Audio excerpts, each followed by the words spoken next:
Hi. So I decided to do my presentation on the artist Lavinia Fontana.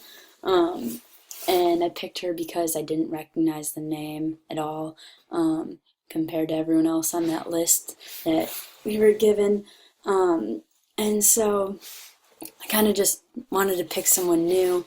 I was brought in right away when it said that she was the first female who was really noted for painting female nudes, and then I wasn't disappointed because it's true, but I'll get to that. Um, and then basically, I just wanted to talk about what I thought her artwork, how it excelled compared to other contemporaries of hers at the time, and how they differ. And then um, a tiny bit of a comparison of Judith and Holofernes. I'm still working on that, but that's basically what I'm going to try to do for my paper. Focus on that more, but I'm still getting some research for it, so bear with the information I have because I feel like it's lacking. But anyway, I'll give you a little info on Lavina here. She was born in 1552 in Bologna, Italy, and she was taught by her father, uh, Prospero Fontana, and he was an active teacher and artist in Bologna, and he had his own workshop, and that's where uh, Lavinia learned most of her skill from.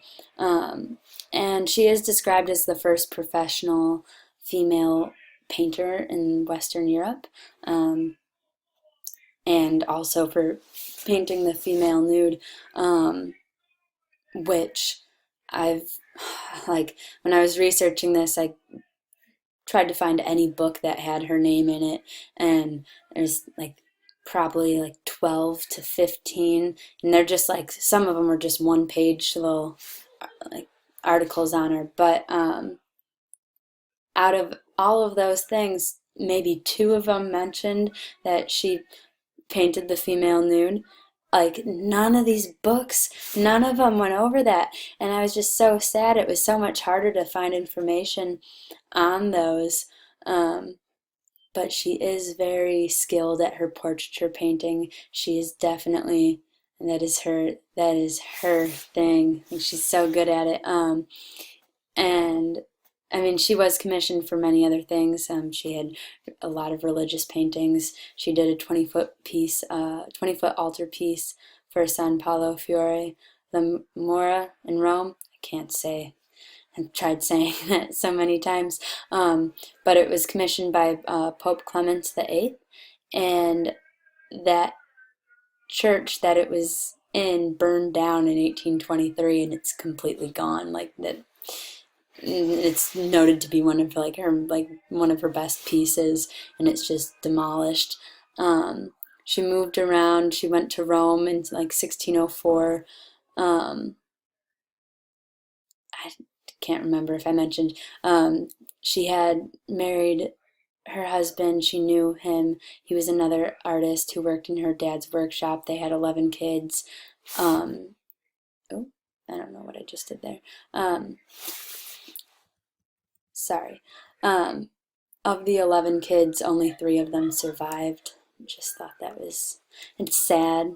Um, and I feel like you'd expect to see some of that sadness maybe put into her works more, but I don't feel it. Um, anyway, I'll get to her portraits. So this right here, the portrait of a noblewoman, um, she did a lot of paintings like this that were used as like dowries for future brides. These families would dress up their daughters in like very lavish clothing, oh, and jewelry, and then asked Fontana to paint it. And they came to Fontana because they just knew how well her work, it was successful. She was friends with a lot of higher people high in society, and they came to her because they liked how great she painted in detail. I mean, this painting looks like I can reach in there and grab it. It's just very successful. And they worked as like a visual record of the wealth going into the marriage. Um, these dogs that are in like almost all of these. Like after researching, you just see a lot of women dressed nice petting a dog, a small little dog, but it's a symbol for fidelity and faith for the marriage. And it also goes into uh, widowers also being faithful to their deceased partner. With this one, actually reading up on it, Fontana's godfather was this woman's father-in-law. Um, so she was lucky. She knew people. She had family member connections to wealthy, like upper class. Um, and I mean, I could see why they would come to her. I'd have her paint me.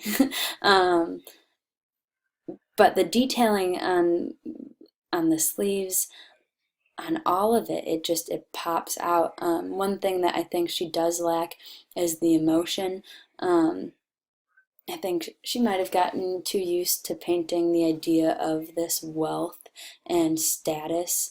And I mean, just for me, I don't see any, and it's like a statue wearing a dress. Um,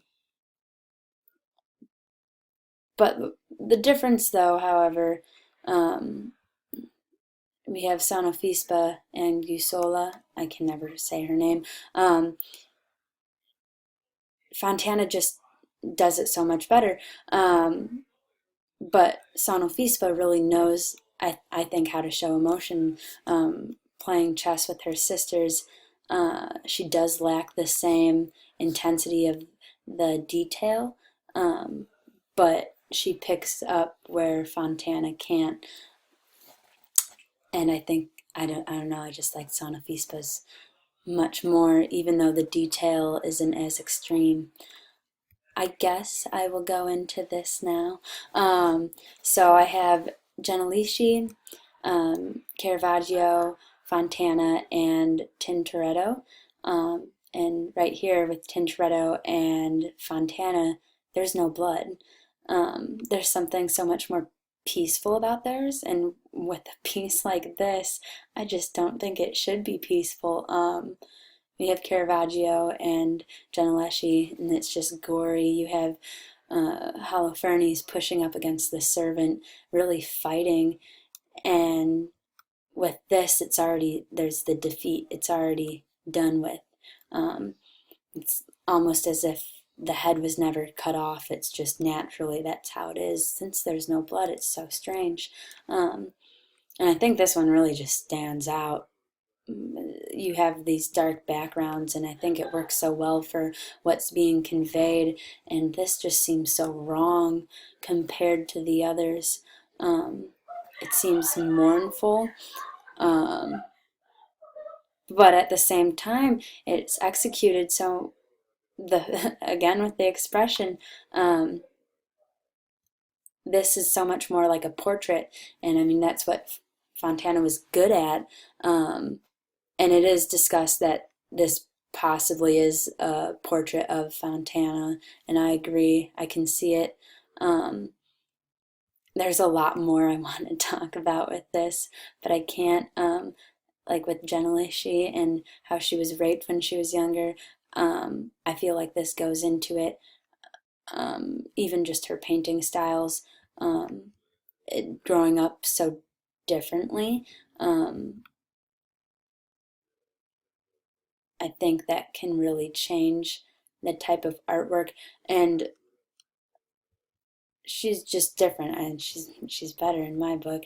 Um, but yeah, that's where I'm gonna leave it. It was really quick, um, but yeah, that's it.